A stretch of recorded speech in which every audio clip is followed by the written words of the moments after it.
Fala, meu povo, tá começando mais um OctusCast, o podcast que mergulha no mundo do marketing digital. Eu sou André Albertassi. Eu sou Yasmin Fagundes. E hoje nós vamos falar sobre produtividade, marketing, vendas e estilo de vida.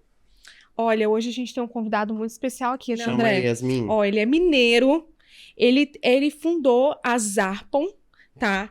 E ele tá mudando aí a forma como as empresas se conectam e vendem pelo WhatsApp. Seja muito bem-vindo, Breno Gallinari. Fala, pessoal.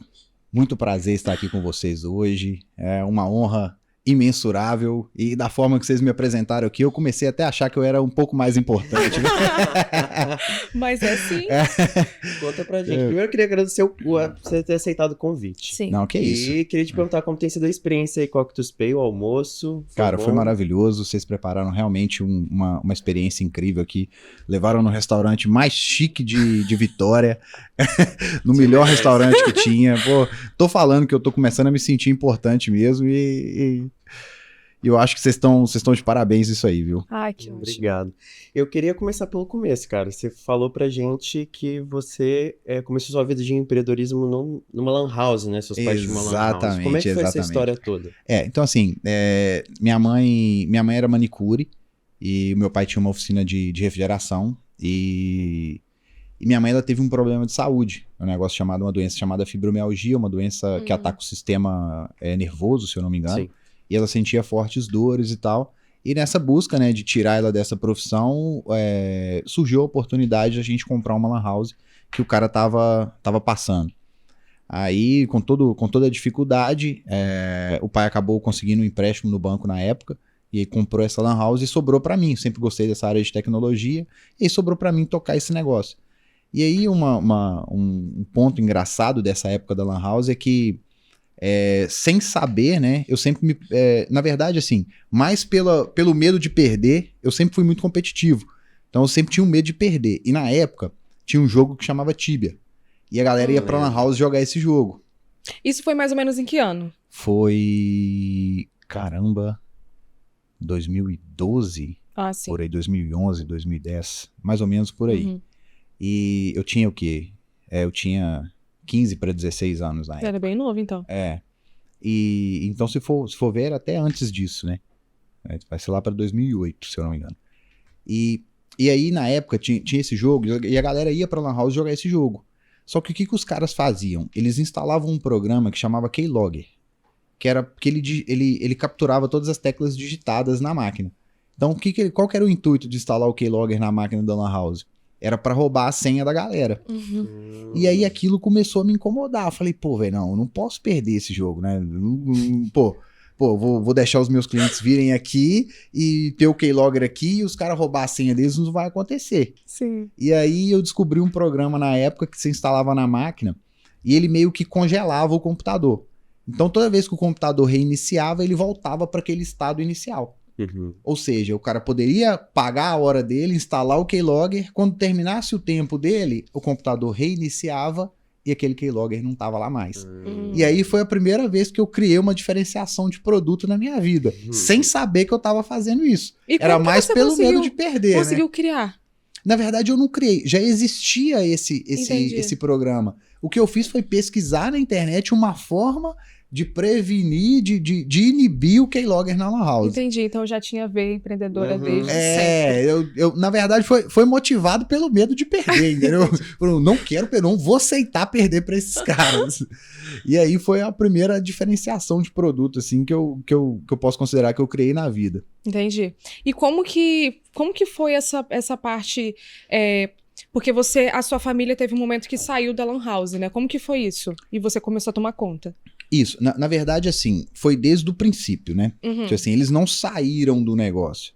Quem abriu foi seu pai. Quem abriu foi o pai e aí sobrou pra mim. Então, ó, Entendi. é você que sabe, você que é o menino do computador aí, você que tem que resolver essas paradas aí. Se vira e resolve. Aí você fazia a gestão de tudo? Não, gestão nessa época eu não fazia. Eu cuidava da parte operacional, de manter Sim. tudo funcionando e etc. Quem fazia gestão eram os meus pais e eu ficava só mais naquela parte de manter as máquinas funcionando, de manter a estrutura, né, o parque girando. tecnológico do negócio girando. E esse foi um gatilho ali, talvez, para você fazer ciência da computação? Na verdade, Como é que foi surgiu? e não foi, né? Eu sempre gostei de tecnologia. E aí, nesse período da Lan House, quando a gente estava com a operação já rodando, eu passei na época chamava Cefet, que era uma escola técnica, a gente fazia o ensino médio juntamente com o curso técnico integrado. Quando eu fiz a prova, chamava Cefet, hoje em dia chama IF, né? Aí tem o IFMG, tem o IFES, enfim, cada estado tem o seu Instituto Federal, que é a base de formação tecnológica, digamos assim, né? Você faz o ensino médio com o técnico integrado. E eu passei no Cefet, à época, era o curso de técnico em edificações. Só que no primeiro mês, eu vi que aquela parada não tinha nada a ver comigo.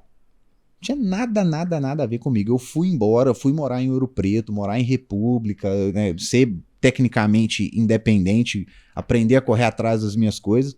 E aí eu fui morar nessa República lá em Ouro Preto para estudar no Cefet. Eu falei, cara, isso aqui não tem nada a ver comigo. E aí teve um dia que foi depois de uns 3, 4 meses que eu tava lá, teve um dia que eu liguei pro meu pai e eu falei com ele, cara, eu não quero continuar aqui. Eu não vou continuar, isso aqui não tem nada a ver comigo, velho. Eu não sei o que eu tô fazendo aqui. Aí, na época, a pressão social enorme, tipo, poxa, você tá largando uma escola federal, você vai vir pra cá pra fazer o quê? Você vai voltar pra você vai fazer o quê da sua vida? Você vai estudar, pô, você tá saindo de uma escola federal pra vir estudar num colégio normal de cidade do interior, isso é loucura e tal, termina, e eu falei, não, eu decidi que eu não quero ficar aqui. E aí eu fui, e nisso, eu acabei tendo certeza que eu queria algo na área de tecnologia. Assim, essa frustração de ter ido fazer o curso, né, ter tido aquele contato ali com o tecnólogo em edificações, foi a minha certeza de que não, cara, eu gosto de tecnologia e eu quero algo na área da tecnologia. Entendi. E aí hoje, além disso tudo, você é pai. Sim. Como que você concilia isso tudo? A vida de CEO, ser pai, que não é fácil. Sim, total. Principalmente de um bebê tão novo, né? Então, eu acho que... Acabou de sair do forno. Acabou de sair do forno, ainda tá recebendo as primeiras atualizações. Já fez um unboxing? Já fiz um unboxing dele, foi um processo muito sofrido também, né? Fazer o unboxing de uma criança. Pra mulher, então, é mais difícil ainda. E eu acho que a única forma de conciliar isso é porque eu tenho uma parceira muito forte comigo. Né? A minha esposa, ela é realmente uma mãezona. Ela, enfim, acho que todo o mérito que eu tiver aí na criação do nosso filho vai ser 90% dela e 10% meu. E como que você faz pra dividir, assim, a vida profissional da vida pessoal? Porque tem muitas pessoas que acabam colocando a vida profissional acima de tudo, sabe? E isso acaba afetando muito a família. Como que você faz pra dividir isso? Então, eu acredito que não exista vida profissional e vida pessoal. Eu acredito que existe vida. Né? A gente tá ali na interseção dessas duas pontas. E é evidente que na vida a gente tem sempre ali uma sucessão de acordos temporários, né? De arranjos temporários. A gente organiza a nossa vida de um modo a funcionar desse jeito que a gente organizou por um período e depois a gente tem que sentar e reorganizar. Então vamos supor, se a gente estiver num momento em que a gente está criando uma empresa, é comum que a gente tenha uma dedicação maior a esse negócio, porque a gente precisa tirar essa ideia do papel, a gente precisa fazer esse negócio ganhar atração, a gente precisa fazer esse negócio funcionar, certo? Então, durante esse período, é óbvio que a gente vai ter uma dedicação maior. Agora, depois que passou isso, né, que a gente já montou o primeiro núcleo de gestão ali desse negócio, ele já está ganhando tração, ele já está funcionando, é hora de reorganizar esse arranjo. Então, o que eu faço é basicamente isso, né? Eu estou sempre reorganizando esse arranjo de acordo com o momento. Então, quando o meu filho nasceu, eu já estava mais ou menos preparado, tanto a nível de negócio quanto a nível pessoal, para poder mudar esse arranjo e ter um pouco de dedicação maior ali em casa, porque eu sei que a minha esposa ia precisar disso. Agora que ele já está um pouco maior, eu já consigo reorganizar para poder dar um salto de crescimento no negócio. Entendi. Você acha que esse foi um dos maiores desafios da sua vida de empresário até agora? Qual que você acha que foi o maior, assim, que você define? Você fala no sentido de quê? Tipo assim... Da sua jornada em si. Mas o nível do desafio, assim, cara, eu acho que o desafio pra mim é quando tira da zona de conforto ali, algo que te estremece, sabe? Teve algum momento que você sentiu assim, com alguma situação? Cara, teve. Né? Eu já tive um negócio no passado, há uns 2 anos atrás, e no momento de vender esse negócio foi o momento que deu o maior frio na barriga. Ali foi quando realmente, assim, foi muito desafiador. Romper a barreira também do pós-venda de um negócio, né? Porque mexe muito com o psicológico da gente. Então, assim, a gente fica muito abalado. Você tá acostumado com uma rotina que você tem, pô, na época eu tinha 70 e tantos funcionários, né? Era uma rotina muito intensa de trabalho, de reunião, de resolução de problemas e conflitos. E sair disso para um momento onde eu não tinha mais um negócio foi algo muito desafiador. Muito, muito, muito mais desafiador do que da época que eu era fudido e não tinha grana. Porque quando você tá fudido, você não tem grana, você só tem uma alternativa que é ir lá e fazer o negócio acontecer. A partir do momento que você já tá mais ou menos estruturado, você começa a ter outros tipos de problemas, sabe? Mesmo. É verdade. Você mencionou a questão de frio na barriga e eu lembrei que você faz voo livre, né, cara? Como é que surgiu essa história toda? Como que você começou? Falou, eu vou voar sem segurança alguma, hobby diferente. Sei lá, cara, que loucura. De fato é um hobby diferente e eu acho que tem tudo a ver com a minha personalidade, sabe? Eu me sinto muito, muito realizado, assim, é muito eu fazer isso. Eu acredito que eu sempre tive um apreço muito grande, eu sempre gostei do risco moderado. Então, assim, eu gosto de correr riscos, mas eu gosto mais ainda de correr esses riscos quando eu conheço as variáveis e eu conheço as situações. Mas o voo livre em si, ele veio da vontade de perder um medo. Né? Eu sempre tive muito medo de altura. Eu não sei se esse medo ele veio de mim ou se isso foi imposto por alguma convivência, enfim, por algum adulto que eu estive próximo na infância que tinha esse medo de altura também. Mas na época que eu conheci um cara que ele era instrutor de voo livre e aí eu comentei com ele. A mesma conversa que a gente teve ali, né, nos bastidores. Tipo assim, nossa, você é doido, eu não tenho coragem de fazer isso e tal. Eu morro de medo de altura.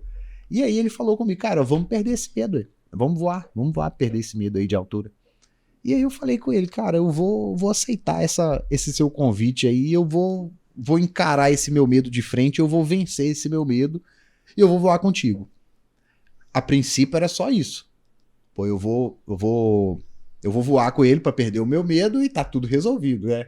Venci essa barreira, perdi o medo, tá feito. Que nada. Acabou que eu me apaixonei pelo negócio e eu falei, cara, eu vou aprender a pilotar esse negócio. E aí foi indo e hoje já fazem mais de, se eu não me engano, 6 anos. Nossa, tem bastante tempo. Já tá podendo até abrir uma empresa de voo livre. Ah, não. Novos negócios por agora, não. Já tem muita coisa pra poder tomar conta. Breno, se você pudesse escolher uma pessoa pra você ser por um dia, quem você seria e por quê? Nossa, essa pergunta é muito difícil. Tem muitas opções, né? Tem muitas opções, mas eu acho que eu gostaria de ser eu mesmo, sabe? No primeiro momento. Mas não vale falar que eu gostaria de ser eu mesmo. Eu já sou eu, é verdade. Caramba. Nossa, é difícil. Alguém que tem um artista que você fala, admira. Cara, esse cara é foda.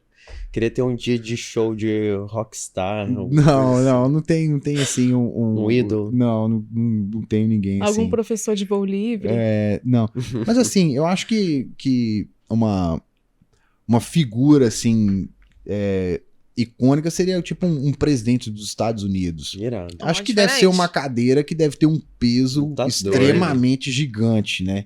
Então, eu acho que se fosse pra ser alguém, eu gostaria de ser o presidente dos E a Estados Unidos agenda por um cheia dia. também, né? Agenda Você gosta da cheia, adrenalina. E É. muito problema pra resolver. Exatamente, né? Muito São várias decisões que podem mudar, inclusive, os rumos da humanidade.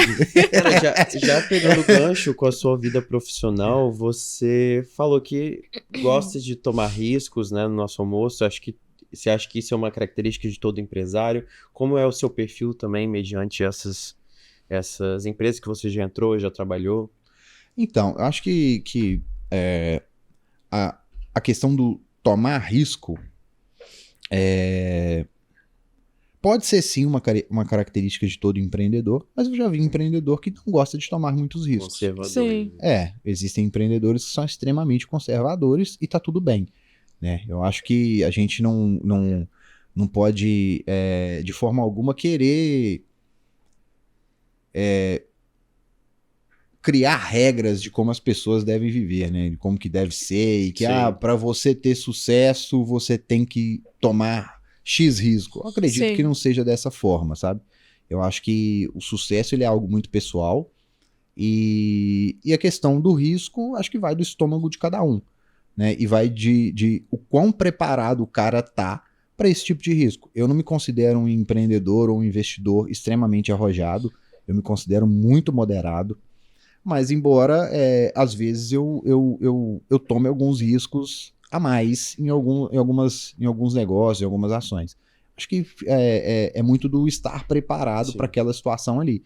E o quanto do seu patrimônio você coloca nesse risco, né? Quão grande é esse risco. Então, uma coisa é eu pegar 100% do meu patrimônio e colocar em algo de extremo risco. Outra coisa é eu pegar 5% do meu patrimônio e colocar num negócio de extremo risco. Acho que dá para conciliar essas duas coisas, né? E como que você fundou a Zarpon? Explica pro pessoal como que foi isso e o que de fato é a Zarpon.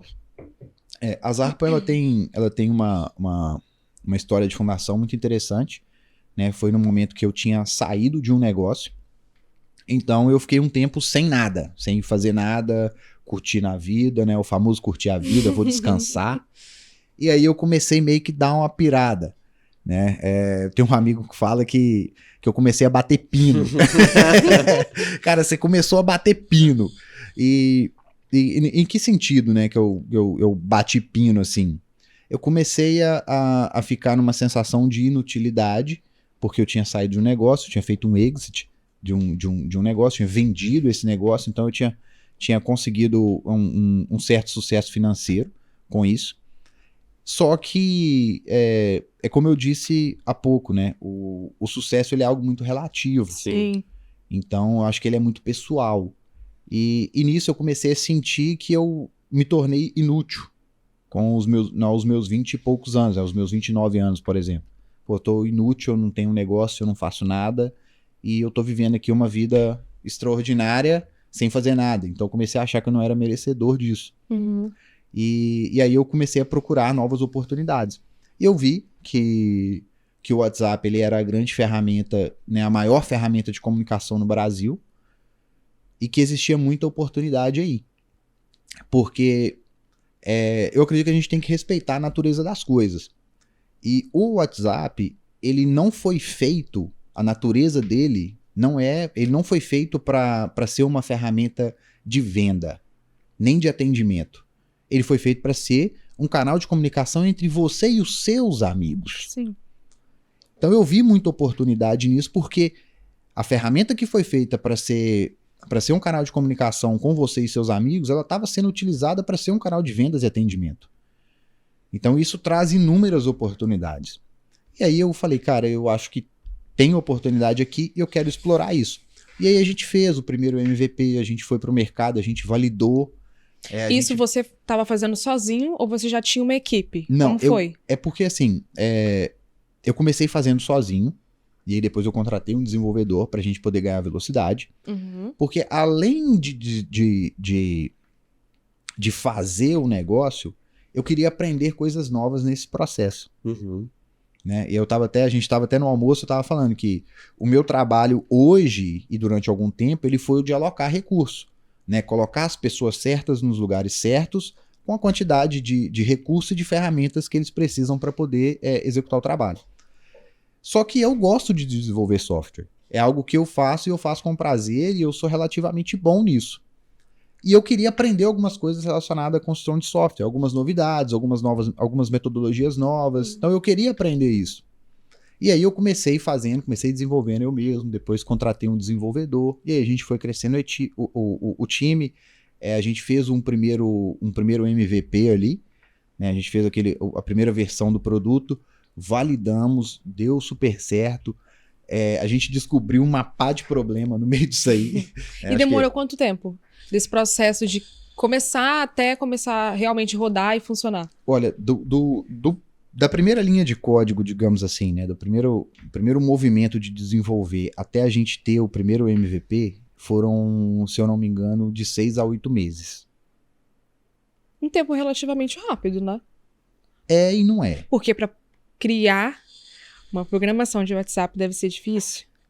Mas assim, se a gente parar para pensar, o produto, a primeira versão do produto, ela não tinha quase nada. Uhum. Então, é aquela velha máxima, né? Se o seu MVP, se você não tiver vergonha dele, você lançou ele tarde demais. Verdade. Então, assim, a primeira versão do produto, ela era horrível em termos de funcionalidade, ela tinha muito pouco recurso, ela tinha um monte de bugs, um monte de problema.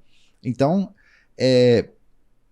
se a gente for parar para pensar, foi um tempo até relativamente maior. Hoje, se fosse para refazer, se fosse para começar do zero, né, com o conhecimento que foi adquirido ao longo desse percurso, eu tenho certeza que a gente faria em muito menos tempo. Sim.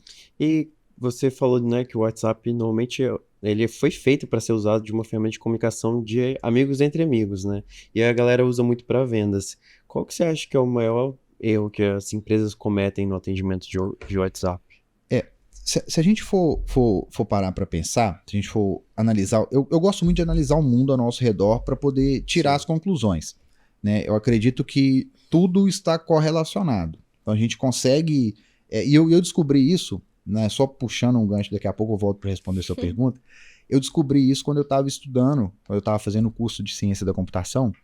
Eu descobri que tinha um grupo de pesquisadores que eles estavam desenvolvendo um algoritmo para solucionar um determinado problema. E o que eles estavam se baseando esse algoritmo? No comportamento das abelhas. Cara, na época eu falei assim, poxa, que viagem é essa Qual desses sentido, caras? né? Que droga que esses caras estão usando para poder correlacionar o comportamento da abelha com a resolução do problema que não tinha nada a ver. Uhum. E aí eu fui entender que as coisas no funcionamento do mundo, ele está muito correlacionado. E aí, voltando para a sua pergunta, que agora eu até esqueci qual que era. Qual o maior erro que as empresas cometem? Exatamente. E aí, voltando para sua pergunta... abelha, E aí, voltando para sua pergunta do qual que é o maior erro, é a falta de organização. Entendeu? Então, assim, se a gente for parar para olhar, voltando para o mundo de novo, durante as guerras, durante os países que venceram, as civilizações que prosperaram, todas elas não prosperaram porque elas eram mais fortes ou mais inteligentes, né? Todas as empresas, exércitos e nações que prosperaram, elas prosperaram porque elas eram mais organizadas. E o WhatsApp, ele não proporciona nenhum nível de organização de atendimento. Então é aí que a gente entra com a Zarpon para poder organizar esse atendimento no primeiro momento. Massa. E você acha que o maior desafio, né? Não existe uma escola assim de CEO, cara. Então, você acha que o maior desafio é gestão de pessoas ou gestão de processos? O maior desafio é a gestão de pessoas. Eu acho que essa é uma unanimidade, né? Eu acho que todo mundo que vier aqui no podcast vai poder falar isso daí, que a maior dificuldade é, de fato, gerir as pessoas.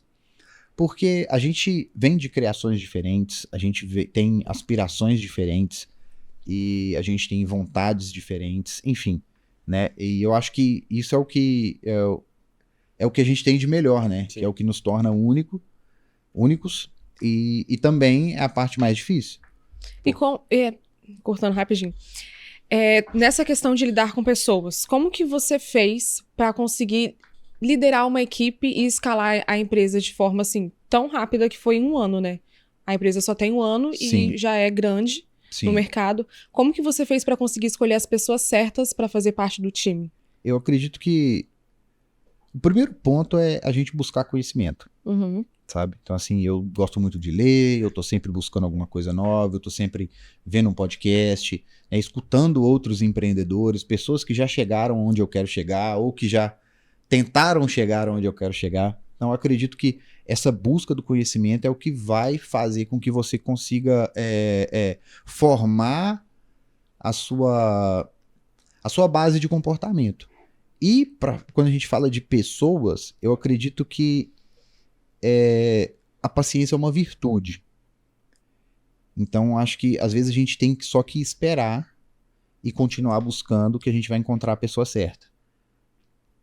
É muito melhor, é infinitamente melhor você não preencher a vaga, você ficar com aquele déficit na sua operação, do que você colocar uma pessoa que não está apta para executar aquele trabalho, que não tem a mesma cultura que você está buscando, que não tem a cultura que o seu time está acostumado. É muito melhor você deixar aquela vaga disponível do que você contratar errado. Então, acho que ter essa paciência é fundamental. Entendi. Tem algo que você fala que, assim, é a cultura fortíssima da Zarpon? Teria que ser uma qualidade que, para uma pessoa entrar, Valor. ela tem que ter. A gente é verdadeiramente, a gente é genuinamente interessado no problema do nosso cliente. O problema do nosso cliente, ele é o nosso problema.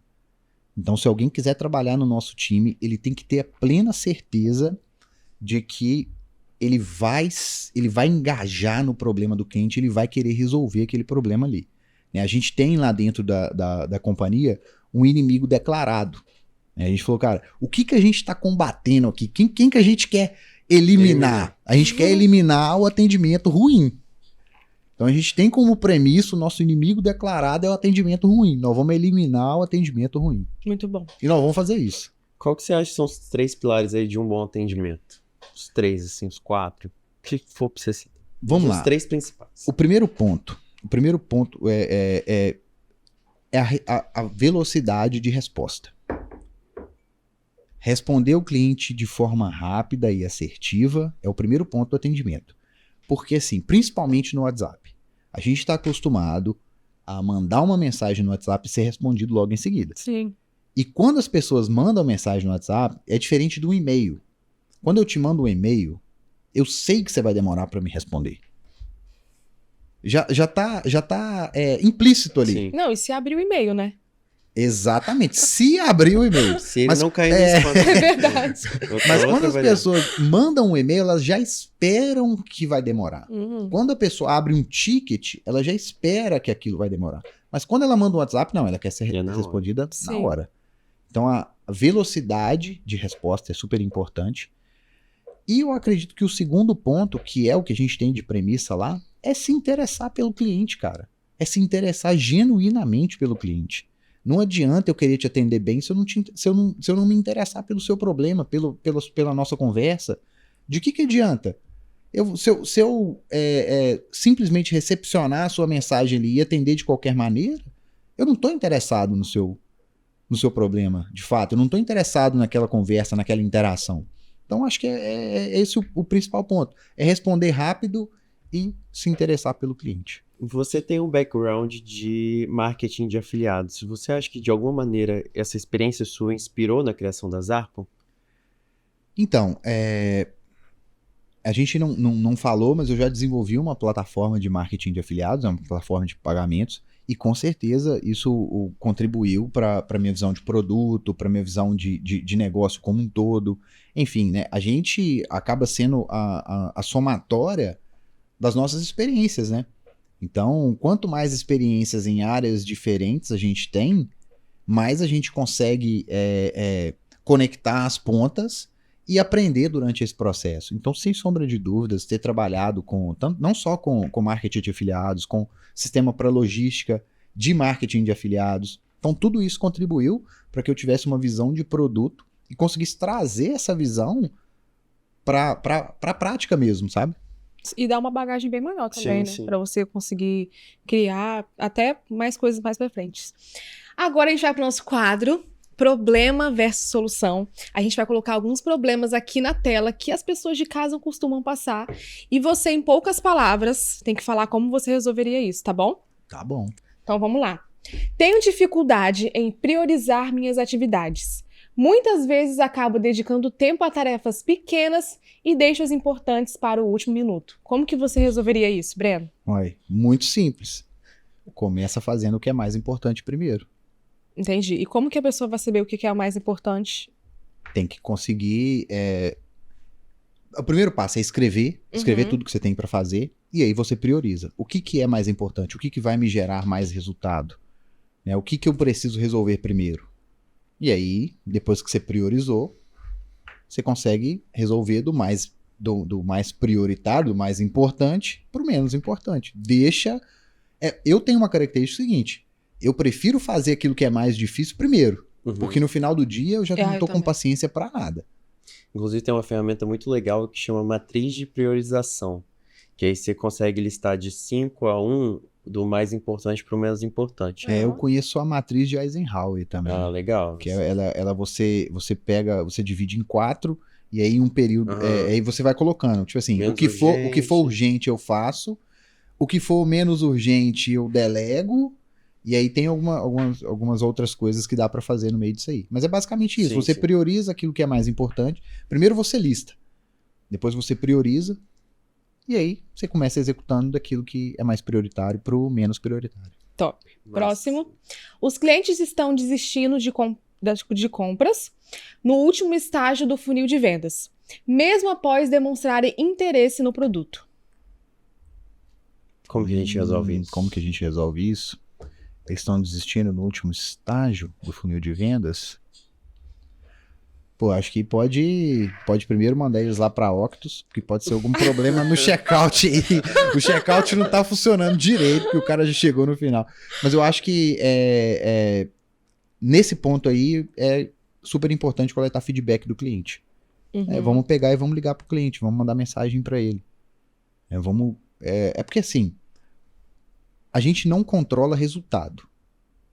O que a gente controla é o nosso comportamento. Sim. Então vamos ligar pro cliente para ver por que ele não tá comprando, qual que é a dificuldade que ele tá tendo. E aí, com base nesse feedback, você vai poder identificar se o problema tá realmente no fundo do funil ou se o problema tá lá no início do funil. Talvez você tá atraindo um monte de lead desqualificado que por algum motivo tá descendo no seu funil, mas não tá comprando. Perfeito. Top. Próxima. Muitas vezes os clientes não respondem às mensagens enviadas, deixando a equipe de vendas sem saber se o cliente perdeu o interesse ou simplesmente não viu a mensagem. Como que você resolve isso? E aí? Poxa, é porque é multifatorial, na verdade, né? O cliente não responder a mensagem. Geralmente é o lead desqualificado. Mas eu acho que o primeiro ponto é ver com quanto tempo você está mandando a primeira resposta para o cliente. O cliente te chamou lá no WhatsApp, que seja. Quanto tempo você demorou para responder ele? Você demorou mais de 5 minutos? Se você demorou mais do que 5 minutos, é grande chance dele não te responder depois. Então, acho que por isso que é super importante você colocar uma inteligência artificial para fazer o processo de qualificação ali. Para dar o primeiro combate. O pessoal tá desistindo rápido. Sim, perde o interesse. Não é que perde o interesse, engaja em outra tarefa. Sim. Então, se eu te mandar uma mensagem e você demorar para me responder, daqui a 5 minutos eu já tô fazendo outra coisa. E o seu cliente é a mesma coisa. Aconteceu 500 coisas, ele já viu 25 stories lá no Instagram. Próxima. Minha empresa é pequena e tenho dificuldade em criar conteúdo relevante e frequente para competir com marcas maiores que têm mais recursos. Como que a Zarpon competiu com as empresas quando ela estava começando? Cara, a gente não fez muito um trabalho de produção de conteúdo. A gente fez um trabalho de proximidade com os nossos clientes para poder gerar indicação. Então, se eu não consigo produzir conteúdo de qualidade, os poucos clientes que eu tiver, eu vou atender eles super bem, para que eles possam me indicar para os amigos, e os amigos vão indicando para os amigos, até que eu consiga montar um time para poder produzir esse conteúdo para mim. Então, foi isso que a gente fez. A gente focou no nosso cliente, A gente focou em dar o melhor suporte, o melhor serviço, o melhor atendimento para toda a nossa base de clientes que estava no início ali. Não que a gente não faça isso hoje, a gente ainda preza pelo suporte, mas para esses clientes do começo, eu mesmo atendia eles. Porque eu queria aumentar a minha base de indicação. Muito bom. E indicação, né? Até não, você falou que a gente consegue através de relacionamento, né? Ou seja, levando a galera pra almoçar. Sim, né? Exatamente. Levando para tomar um café, ligando para perguntar como que tá. Muito bom. Mas, Próximo. Dificuldade em manter um bom relacionamento com clientes após a venda. Tem que automatizar. Por quê? Não tem outra saída. Porque à medida que você vai aumentando a sua base de clientes, vai ficando operacionalmente Mas inviável. É Impossível, né? impossível você se relacionar com todo mundo. Então a única forma de você conseguir manter esse relacionamento, ou você vai aumentar a quantidade de gente no seu time, o que eu não recomendo, porque você vai estar aumentando, você vai precisar de uma estrutura maior, com mais computadores, mais gente trabalhando, uma folha salarial maior. Eu E não a recomendo automação fazer é mais isso. prático. Exatamente, é melhor automatizar. Então vamos automatizar esse relacionamento aí com pós-venda para a gente conseguir atender mais gente sem perder a qualidade. Sim. perfeito. Próximo. Cada vendedor usa uma abordagem diferente na hora de prospectar o lead. Então, essa questão de cada vendedor utilizar uma abordagem, isso às vezes não é um problema. Eu acho que essa pluralidade ali, ela tem o seu benefício. Mas a gente tem que padronizar algumas coisas. Sim. É evidente que a gente não vai abrir mão dos testes, mas a gente também não pode ser, cada um faz do seu jeito. E tem um fluxo de cadência também, né? Exatamente. Ter o fluxo de cadência é importante, né? De mandar as mensagens a cada X tempo e tal, isso é tudo muito importante. Mas eu acho que esse problema em si, do cada vendedor usar uma abordagem diferente na hora de prospectar, é falta de treinamento. Uhum. Você tem que treinar o seu time, você tem que escrever para eles ali um playbook de como que vai ser a operação deles, acompanhar, tem uma coisa que o pessoal chama de roleplay, que é você fazer com que o seu vendedor faça essa prospecção e faça essa abordagem com você. Você vai ver ele trabalhando e aí você vai corrigir. Legal. Isso é muito bom. Então o treinamento aí é o principal. Mas, Pode falar, amigo. problemas na personalização do atendimento para cada cliente. Você vai precisar de um CRM para isso. Uhum. Você vai precisar de ter informações do seu cliente dentro de um sistema. Porque qual que é o grande problema hoje? Muitas empresas, eles acabam colocando, como que eu falo? Cada vendedor, ele usa o seu WhatsApp pessoal, cada atendente usa o seu WhatsApp pessoal e ele se relaciona com seus clientes por ali. Sim. Se a empresa não tem isso centralizado dentro de um sistema, dentro de uma ferramenta, quando esse vendedor sai ou se esse vendedor tirar férias, todas aquelas informações ali se perdem. Então, você tem que utilizar uma ferramenta para poder ter todas essas informações do seu cliente ali, porque independente de quem atenda esse cliente, ele vai conseguir ler ali qual que é o panorama desse cara, o que ele tem, quais são as informações, o que ele busca. Certo. Então é basicamente isso, colocar Próximo. ferramentas para ajudar. Com a expansão da equipe, a comunicação interna está cada vez mais difícil. Alguns processos ficam travados porque as informações não fluem bem. Isso aí é falta de liderança. Simplesmente falta liderança. Então, à medida que o negócio cresce, você tem que estabelecer as lideranças, quais são as pessoas que vão liderar e gerir cada setor dentro da sua empresa para que as informações passem. Então, por exemplo, se a gente tem um setor de suporte, e esse setor, as informações não chegam na base, nos operadores, o problema está na liderança. A minha liderança está sendo ineficiente de passar a cultura. Ou então ela não tem as competências, as habilidades para poder estar ocupando aquele cargo ali. E o mesmo vale para todas as áreas da empresa. Então, se está tendo problema de comunicação, é porque a liderança não está eficiente ou não existe. Uhum. Perfeito. Trabalho em casa e a mistura entre vida pessoal e profissional me deixa distraído e improdutivo. Não consigo estabelecer um ritmo eficiente. Eu acho que essa aí é a maior dificuldade do pessoal que trabalha em casa. Sai de casa e vai pro escritório. Para de trabalhar em casa, vai trabalhar no escritório. Ai, o gente, problema. trabalhar em Resolva o casa problema. não dá, não. Bom, Vamos agora para perguntas mais técnicas. A gente sabe que o mercado de afiliados tem crescido bastante. Que tendências que você vê para o futuro próximo aí? A tendência que eu vejo é a sofisticação do mercado. O público consumidor, ele está cada vez mais inteirado, mais consciente. Eu vejo que as ofertas, a questão da venda em si, ela vai ficar mais complexa, né? A gente consegue ver isso em mercados mais avançados, como o mercado norte-americano, por exemplo, que as empresas lá, elas não estão mais preocupadas em só fazer uma venda. Para que elas possam ter lucro, a primeira venda vai ser basicamente ali o valor que entra na primeira venda, ele basicamente vai servir para cobrir os custos de anúncio e da estrutura de vendas, e a empresa vai começar a ganhar dinheiro mesmo nas próximas vendas. Então, produtos que não entregam, que tem uma entrega ruim, ou que não tem recompra, enfim, eu acho que a tendência é esses produtos saírem do mercado e o mercado vai abrir espaço para quem quer trabalhar com produtos que realmente resolvam o problema e com empresas que consigam desenvolver e construir esse relacionamento com os seus clientes. Uhum.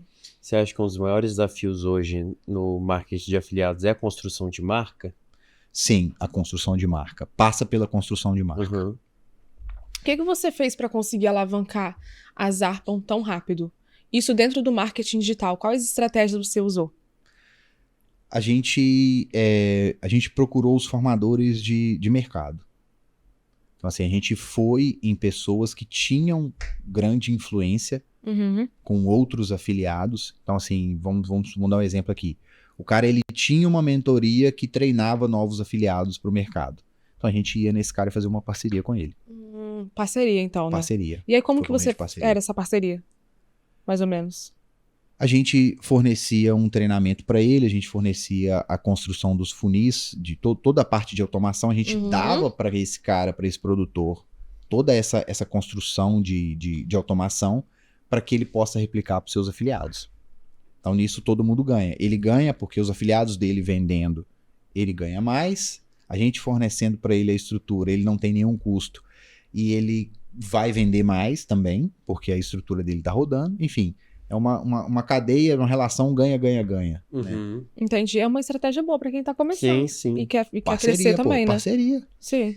E você acha também que a jornada ali do cliente, o Customer Experience, assim, a experiência do cliente, ela é fundamental para a construção de um negócio, seja ele no mercado de afiliados ou numa empresa? Sem sombra de dúvidas. Como... Porque assim, mais do mesmo, todo mundo já vai estar fazendo. Isso é um fato. Então a gente tem que melhorar, a gente tem que procurar sempre fazer com que a experiência do nosso cliente ela seja o melhor possível. Para que ele volte, compre de novo, para que ele fale com os amigos dele que compram da gente. Enfim, acho que a gente vai criando esse movimento. Só que tem um porém. Isso não acontece da noite para o dia. Isso demanda tempo. A gente criar esse movimento onde as pessoas indicam a gente para os seus amigos, que os seus amigos vão vir, vão comprar e que vão indicar também, isso demanda muito trabalho e demanda tempo. Só que a maioria das pessoas hoje, elas querem o quê?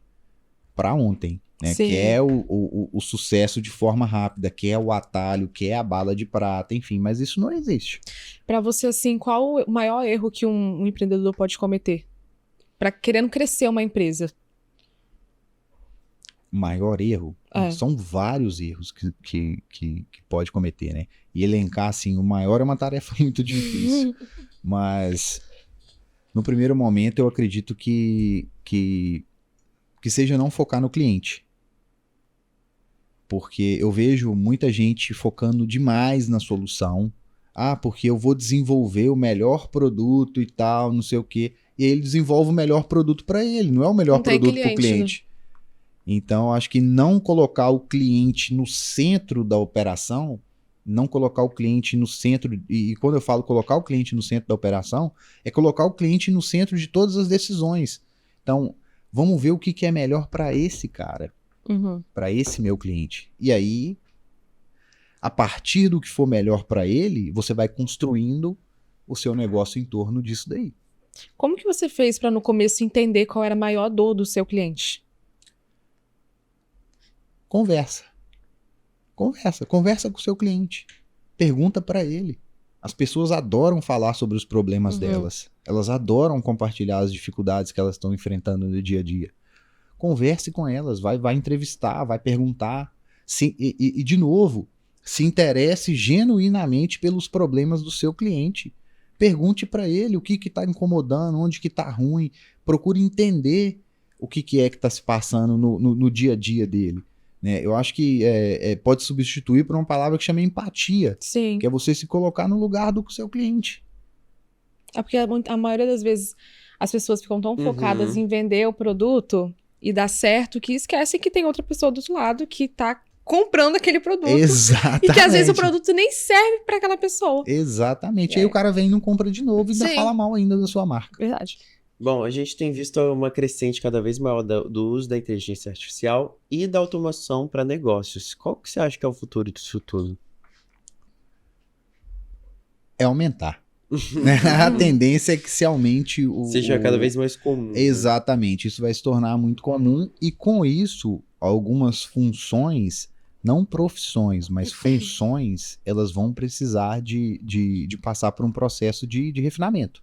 Então, eu vejo cada vez mais o trabalho de SDR, de qualificador, ele sendo um pouco desnecessário com o avanço da inteligência artificial, que consegue qualificar o lead de uma forma absurda.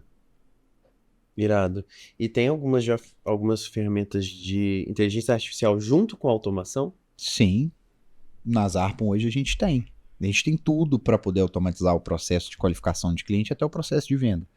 Né, dependendo do ticket do produto, né, se não precisar de uma interação humana, de uma reunião, de uma ligação, a gente tem, por exemplo, ferramentas onde ela cria conexão com o seu cliente. Se o seu cliente te mandar uma mensagem por áudio, a nossa inteligência artificial vai interpretar esse áudio e vai responder o cliente com o áudio também, inclusive simulando a sua voz. Eu ia perguntar isso. Dá pra treinar a IA para simular a sua voz. Eu ia perguntar exatamente isso. Irado demais. E agora a gente vai para um quadro que chama Verdade ou Mito. Vão aparecer algumas afirmações na tela, você tem que dizer se é verdade ou mito. E se for mito, tentar desmistificar. Palavra difícil, né? Tá Acordar às 5 da manhã é o segredo para ser mais produtivo. Mito. Por quê? Porque o segredo para ser produtivo é fazer as coisas. O horário que você vai acordar, pouco importa. É verdade. Você acha o papo de coach, essa coisa de acordar às 5 da manhã? Não acho o papo de coach. Mas eu acho que pode ser que para algumas pessoas funcione. Tem gente que é mais produtivo pela manhã. Entendi. E tá tudo certo. Então, se você identificar o horário que você consegue ser mais produtivo e focar 100% ali naquele horário para você de fato ser produtivo, se for às 5 da manhã, beleza, mas se for 10 horas da noite, vai ser 10 horas da noite. De noite não dá pra mim, não. A comunicação por WhatsApp é muito informal para negócios. E isso afeta a credibilidade da empresa. Mito. Por quê? É porque o fato de ser informal não quer dizer que não é profissional. Né? As pessoas, ainda mais hoje em dia, as gerações mais novas, elas não têm um vocabulário formal. Né? Se você pegar os mais velhos, eles vão sim ter um vocabulário mais formal. Sim. Mas se você pegar a galera mais jovem... Geração Z. Eles vão falar, é abreviado, é falar palavrão, manda até figurinha. Manda figurinha, é isso aí. Não, e eu acho também que a maioria das pessoas gostam de fechar mais os negócios pelo WhatsApp. Exato. Não, e Até cria pra conexão. Exatamente, até para ter esse contato direto com a empresa. A eu marca, falo por ela mim, tá próxima. Eu prefiro também. A marca tem que estar E próxima. a galera fica trocando, né? Você entra em contato pelo WhatsApp, aí fala, mas qual é o seu e-mail pra eu mandar a proposta? Aí você vai lá no e-mail, vira um bololô de canal de comunicação. Manda no WhatsApp, começou aquela comunicação ali, termina ali. Resolve tudo. Próxima. Mais leads sempre resultam em mais vendas. Mito. Se o lead for desqualificado, Não adianta você encher uma sala com 1 milhão de pessoas que não tem o menor interesse em comprar Coca-Cola e você oferecer a Coca-Cola para elas naquela sala ali. Verdade. Então é basicamente isso. Mais leads seria mais pessoas dentro dessa sala que não querem, não tem o menor interesse nesse produto. Mas, Próximo. Trabalhar mais horas significa ser mais produtivo. Vocês só estão trazendo um mito aqui hoje. é mito que a galera confunde com verdade, né, cara? É verdade. Então, assim, trabalhar mais horas não significa ser mais produtivo. O que é a produtividade de fato? A produtividade de fato é você fazer aquilo que você se propôs a fazer. Isso que é ser produtivo. Então, por exemplo, se eu me propus a vir à Vitória hoje, gravar esse podcast, e eu vim para Vitória e gravei esse podcast, eu fui produtivo ou fui improdutivo? Produtivo. Eu fui extremamente produtivo. Eu vim e fiz aquilo que eu me propus a fazer. A galera confunde produtividade com agenda cheia, né? Exatamente. E assim, muitas das vezes você só tá trabalhando mais, mas você não tá sendo produtivo, porque talvez você tá fazendo um monte de coisa que não vai gerar resultado nenhum pro seu negócio. Que você poderia estar delegando para alguém. O marketing boca a boca é mais poderoso do que qualquer campanha paga. Essa aí é difícil, hein? Essa aí pode ser que não seja um mito. Digamos que pode ser uma meia-verdade, né? Essa aí tá em cima do muro. Essa aí não dá pra... Você acha que o poder, por exemplo, da indicação ali é mais impactante do que o tráfego Sim, pago? o poder da indicação ele é muito mais impactante. Porque assim, suponhamos que a gente seja amigo. Se você chegar pra mim e falar que tal produto é bom, na minha cabeça, automaticamente tal produto vai ser bom. Sim. Pô, meu amigo que me indicou. Sim. Já eu ver um anúncio pago na internet, vai ter que ter um processo de construção dessa confiança que o seu amigo tem. Mas, próximo. Então, o sucesso no marketing digital depende apenas de ter um bom orçamento. Mito. O sucesso em qualquer área da vida, ele vai depender do seu comportamento. Então tem gente que tem um orçamento extremamente limitado e consegue bons resultados porque tem bons comportamentos. Então é um mito. A quantidade de dinheiro não determina Resultado, se você vai né? ter sucesso ou não. Eu já vi muita gente com grana fracassar. Próximo. Automação de mensagens no WhatsApp despersonaliza o atendimento ao cliente. E aí? Mito. Porque dá para automatizar de uma forma extremamente Personalizada, né? Só precisa da ferramenta certa. Zarpon. Gestão de pessoas é mais importante do que gestão de processos. Verdade. Por quê? Isso é uma verdade. Porque quem faz os processos? São as pessoas. São as pessoas. Muito bom. Então é extremamente mais importante a gente gerir as pessoas do que um bom processo com um monte de cabeça de bagre não produz o mesmo resultado do que um péssimo processo com um monte de mente brilhante. Verdade. Boa analogia. Nossa, foi muito bom isso. Equipes remotas são menos produtivas do que equipes presenciais. É verdade. É polêmica, Fala um pouco É mais. muito verdade, é Polêmica. muito verdade. Olha só, o que faz uma equipe ser produtiva?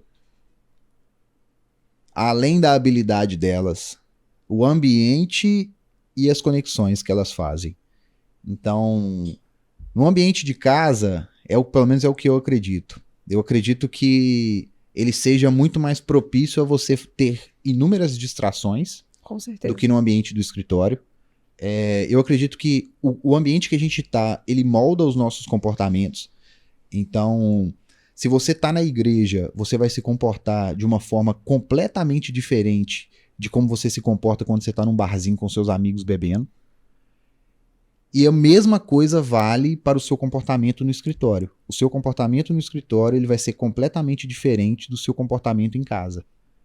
E o outro ponto são as conexões.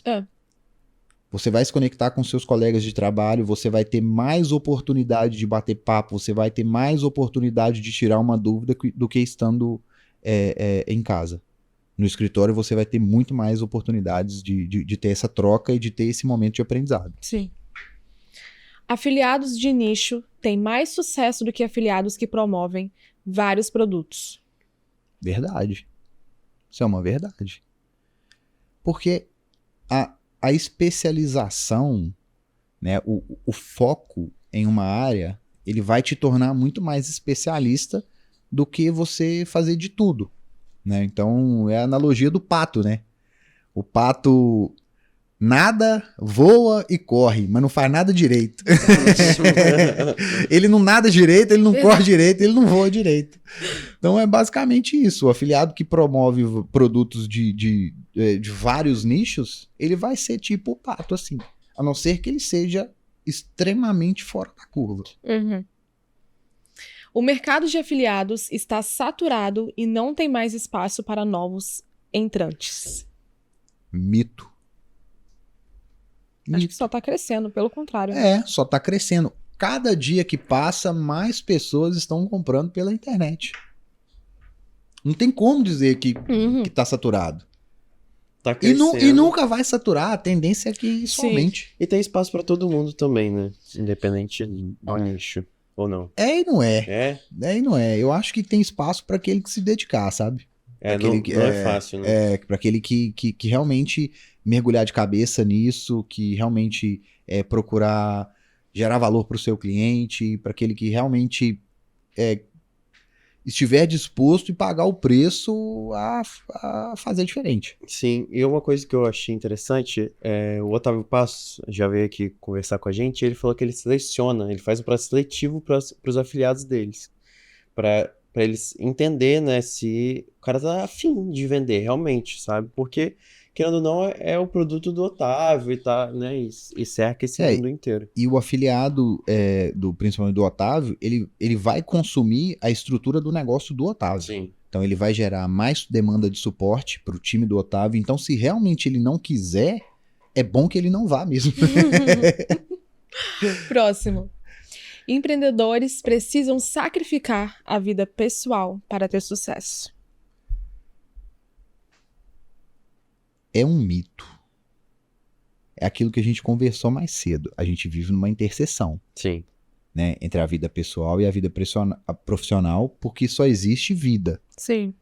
E em determinados momentos, você vai precisar de fazer algumas trocas, né? Então, talvez nesse primeiro momento aqui, eu vou sair todo final de semana para dedicar no meu estudo aqui de marketing digital ou de negócios, enfim.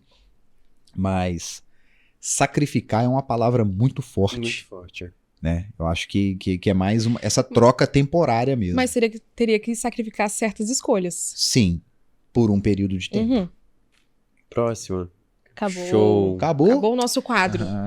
Mitos e verdades. Cara, e qual que você acha que foram os momentos? A gente viu que você tem muita experiência, né? Quais foram os momentos que mais te marcaram até agora na sua jornada empreendedora? Foram vários momentos que foram marcantes, sabe? Mas eu acho que dá pra gente selecionar alguns pontos, né? Primeiro, empreender desde jovem, ter oportunidade de estar à frente de um negócio e daquele negócio realmente depender de você para funcionar. Isso aí me marcou muito, foi o caso da Lan House lá no começo. Aquele negócio dependia de mim e eu sabia disso. Tanto é que várias vezes, vários finais de semana, eu passei a madrugada inteira trabalhando lá para no outro dia o negócio tá de pé e tá funcionando. Então, ter essa cobrança e essa responsabilidade desde cedo foi muito marcante para mim. Porque nisso eu descobri que se eu quisesse realmente que o negócio desse certo, eu teria que me dedicar. Então, aprender que essa questão de causa e consequência, né? Foi muito marcante para mim. Enfim, né? Aprender a lidar com pessoas. A primeira vez que eu liderei um time foi extremamente difícil, né? Hoje em dia é mais tranquilo, mas tudo aquilo que a gente faz pela primeira vez, ele tende a ser muito difícil, né? Então, e ter vivenciado tudo isso muito rápido desde jovem acho que foram vários momentos marcantes desses, sabe? Sim. Qual conselho você daria para quem está começando agora no mercado de afiliados? Para quem está começando agora, não só no mercado de afiliados, como em qualquer outro mercado, se prepare para começar. Por que eu digo isso? Tudo aquilo que a gente faz no primeiro momento, ele tende a ser extremamente difícil, e eu falei isso agora há pouco. Então, se a gente, por exemplo, se eu for começar a atirar de arco e flecha, eu vou mais errar ou vou mais acertar no começo? Errar. Eu vou mais errar, certo? E se eu depender dessa flecha para eu poder comer, a chance de eu passar fome é muito grande, certo? Só vai se empenhar mais para acertar. Eu vou me empenhar mais, mas se eu errar, eu vou passar fome. Sim. Fudeu. Então, se preparem. Faça uma reserva de emergência. Não saia do seu emprego. Comece a ter um pouco de resultado para depois tomar a decisão, principalmente se você tiver família. Não arrisque tudo que você tem. Então, assim, muitas vezes as pessoas elas estão num emprego que elas não gostam e ficam doidas para sair daquilo e fazem a loucura de largar tudo para trás e se dedicar ao negócio. Aí a pessoa tem uma flecha só para ela poder alimentar a família dela, e o que acontece? Ela erra o tiro. Aí lascou. Ferrou tudo. Então, se preparem antes de entrar no mercado, se preparem antes de empreender. Tá? Não precisa ter pressa. Você não está atrasado, você está no seu tempo. Sim. Tem alguma habilidade que você acha essencial para um bom líder? Que ele precisa de ter? Habilidade que um bom líder precisa de ter? Poxa, são várias. Mas eu acredito... 3 principais. Eu acredito que a mais importante de todas é saber ouvir. Saber ouvir e saber entender o que as pessoas precisam, que é diferente daquilo que é o que elas querem. Porque às vezes o cara ele chega lá e fala assim: preciso de um MacBook Pro M3 que custa R$60 mil. Aí você vai ver, o cara só precisa de um computador novo, porque o dele tá quebrado. Então, aprender a identificar o que as pessoas precisam e não o que elas querem é uma habilidade muito importante que o líder tem que ter. Total. E para encerrar, nós temos um último quadro que chama Momento Chargeback, que é normalmente um momento que todo produtor tem, né? Ninguém gosta, né? Cara, a gente tem aqui uma urna com várias perguntas. Elas são leves, algumas leves, moderadas. Já vem, ó. Começou. E aí você vai tirar uma, tá? Não pode olhar, tá meio aberto aqui pra... E responder. Pega logo a primeira aqui. Nossa, é uma pergunta maravilhosa essa daqui. Ixi. Você quer ler? Não, pode ler. Pode ler? À vontade, por favor. Você acha que a pressão para ter sucesso financeiro prejudica a capacidade das pessoas de serem felizes em suas vidas pessoais? Sim, de fato prejudica. De fato prejudica. Porque o sucesso financeiro ele não está no seu controle. E tudo aquilo que você acha que está no seu controle e não está, você tende a se frustrar. Por que eu falo que o sucesso financeiro ele não está no seu controle? Porque ele é o resultado. O que está no seu controle é o seu comportamento. Então, não adianta eu querer ter sucesso, ficar só buscando o sucesso financeiro se eu não estiver preocupado em adquirir os comportamentos que vão me levar ao sucesso financeiro. Então, é a mesma coisa com perder peso. Se eu botar a meta aqui de que eu vou perder 20 quilos até dezembro, eu vou estar mentindo para mim mesmo.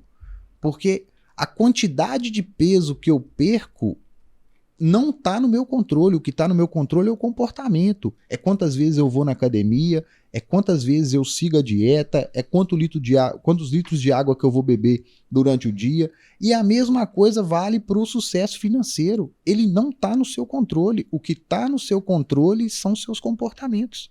É quanto de dinheiro você consegue juntar, é as escolhas que você faz no seu dia a dia, é o conhecimento que você investe ou não em ter.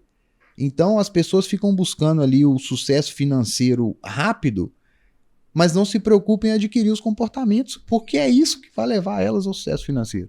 Muito bom. Massa demais. Senhoras e senhores, Breno Gallinari. Breno, eu queria que você deixasse suas redes sociais aí pra galera tentar te achar. Como é que te acha lá, o @do Instagram? Não me procura não, gente. Eu tô brincando. Não quero ficar. Não quero que me segue, mentira.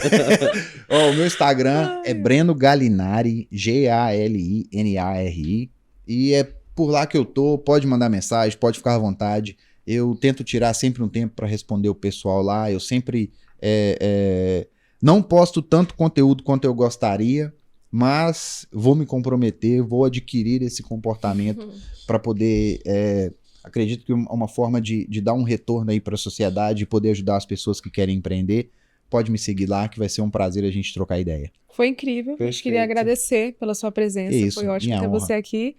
Não se esqueçam de se inscrever no canal, seguir a gente nas redes sociais e nos vemos na semana que vem. Valeu, pessoal. Tchauzinho pra aquela Tchau. câmera, Breno.